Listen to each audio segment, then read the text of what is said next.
आजची आपली रेसिपी आहे मार्केटसारखा स्पॉन्जी ढोकळा। आता मी मार्केटसारखा ढोकळा बनवते।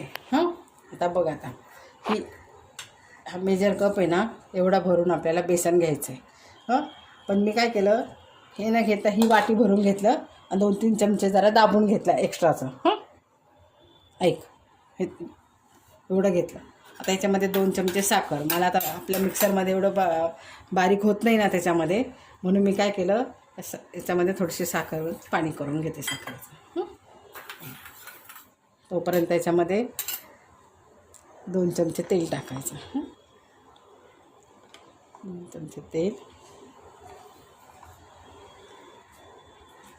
मीठ,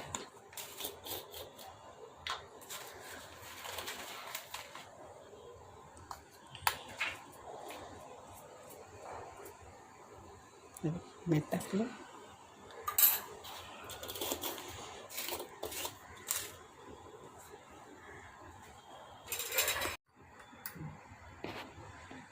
थोडी हळद, थोडी हळद टाकली। आता हे सगळं आपल्याला एकत्र करून घ्यायचं आणि साखरेचं पाणी घ्यायचं। साखरेवर वळून द्यायचं त्याच्यामध्ये।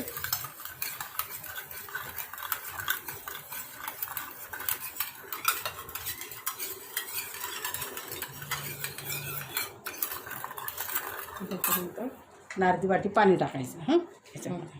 हे पाणी टाकून एकत्र करू।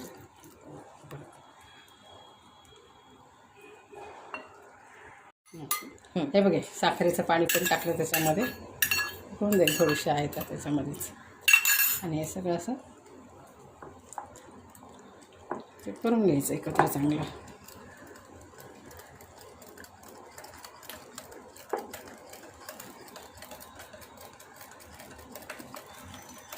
हे बघा, आता असं झालं ते। फक्त अर्धा कप व 2 चमचे पाणी लागलं फक्त। ते झालं, हे असं ठेवायचं। आता हे थोडा वेळ आपण ठेवू, तोपर्यंत कुकर हे करू आणि याला तेल लावून घ्यायचं आहे।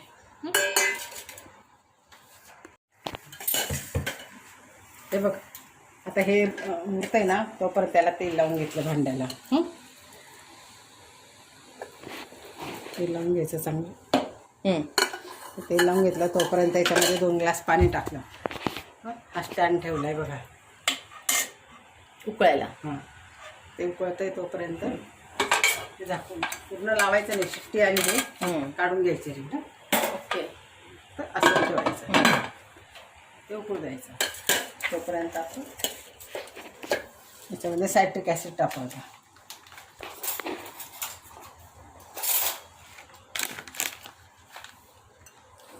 सायट्रिक ॲसिड टाकायचं, किंवा 2 चमचे लिंबाचा रस टाकायचा, किंवा 2 चमचे व्हिनेगर टाकायचं। हे बघ, सायट्रिक ॲसिड लांबट नको आहे का? जास्त नको, बस। हे बघ, सायट्रिक ॲसिड टाकला 1/2 चमचा। फेटून घ्यायचं बरं। हे फेटून घ्यायचं, म्हणजे आंबटपणा येईल ना सायट्रिक ॲसिडमुळे। ते नसेल तर लिंबू किंवा व्हिनेगर पण टाकलं तरी चालतं। हे पण टाकून घ्यायचं आणि आता सोडा टाकायचा आपल्याला याच्यामध्ये। ओके, सोडा किती? अंदाजानुसार अर्धा चमचा। ओके,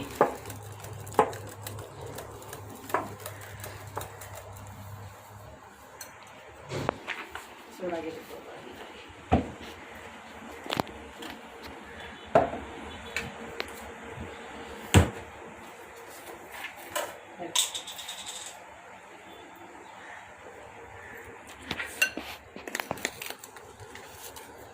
खाण्याचा सोडा हा पण अंदाजानुसार ना? अर्धा चमचा। ओके, अर्धा चमचा सोडा टाकायचा। त्याच्यात थोडं पाणी टाकायचं, ते चांगलं फेटून घ्यायचं थोडा वेळ, चांगलं फसफसेपर्यंत। फुगण्यासाठी ना सोडा, स्पंज होईल ना आपलं फेटून ना, ते टाकून द्यायचं याच्यामध्ये। फेटलेलं सगळं याच्यात टाकतोय आपण हं. आणि भांड्याला घालून तेल लावले. हं.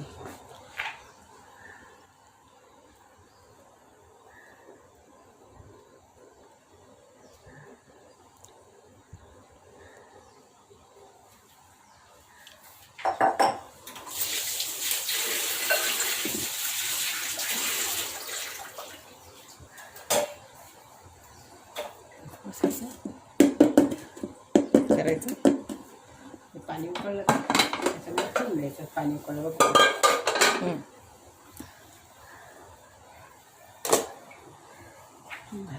आता 25 मिनिटं याला होऊ द्यायचं. 25 मिनिटानंतर काढूया. मोठ्या आचेवर 25 मिनिटात होऊ द्यायचं. कुकर पूर्ण लावायचा नाही, असंच ठेवायचं. ओके. हे बघ, अशा प्रकारे आपला ढोकळा तयार झाला आहे 25 मिनिटात. आता त्याच्यावर आपण थोडं गरम आहे ना, तो पण 2-3 चमचे असं पाणी टाकून देऊया. हां, म्हणजे गरम असतानाच तो हे होतो, मग शोषलं जातं पाणी, त्याला अजून स्पॉन्जी होतं.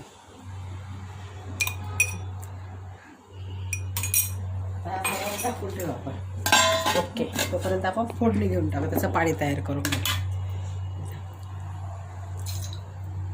2 चमचे तेल टाकून घ्यायचं त्याच्यामध्ये.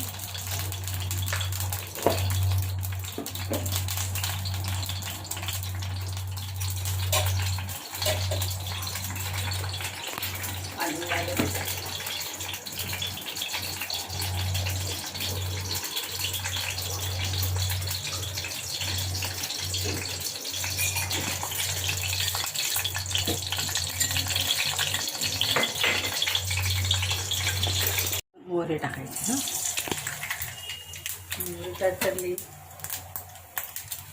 त्याच्यामध्ये मिरच्या टाकायच्या. मिरच्या, कढीपत्ता, थोडासा हिंग टाकायचा.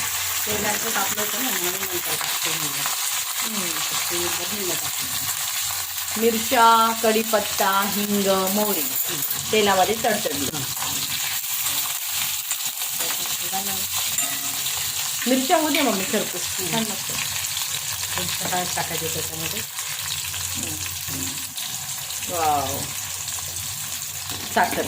पाणी टाकायचं आणि साखर टाकायचं.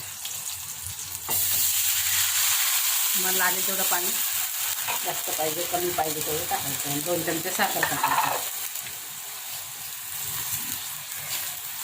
बस. लिंबू पिळायचा अर्धा.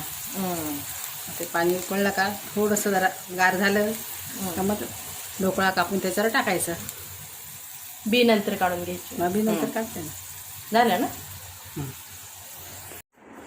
हे बघ ताई, किती छान निघाला आपला ढोकळा. वाव. हे बघ, खूपच छान. टाकून घ्यायचं. किती छान वाटतंय कापताना. हो, मस्त झालं. आता हे पाणी टाकायचं ना. पाणी टाकायचं, सर्व करायचं. करायचं.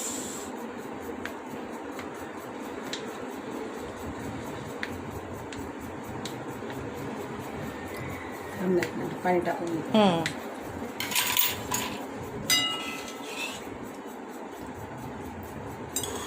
मस्त. खूपच छान.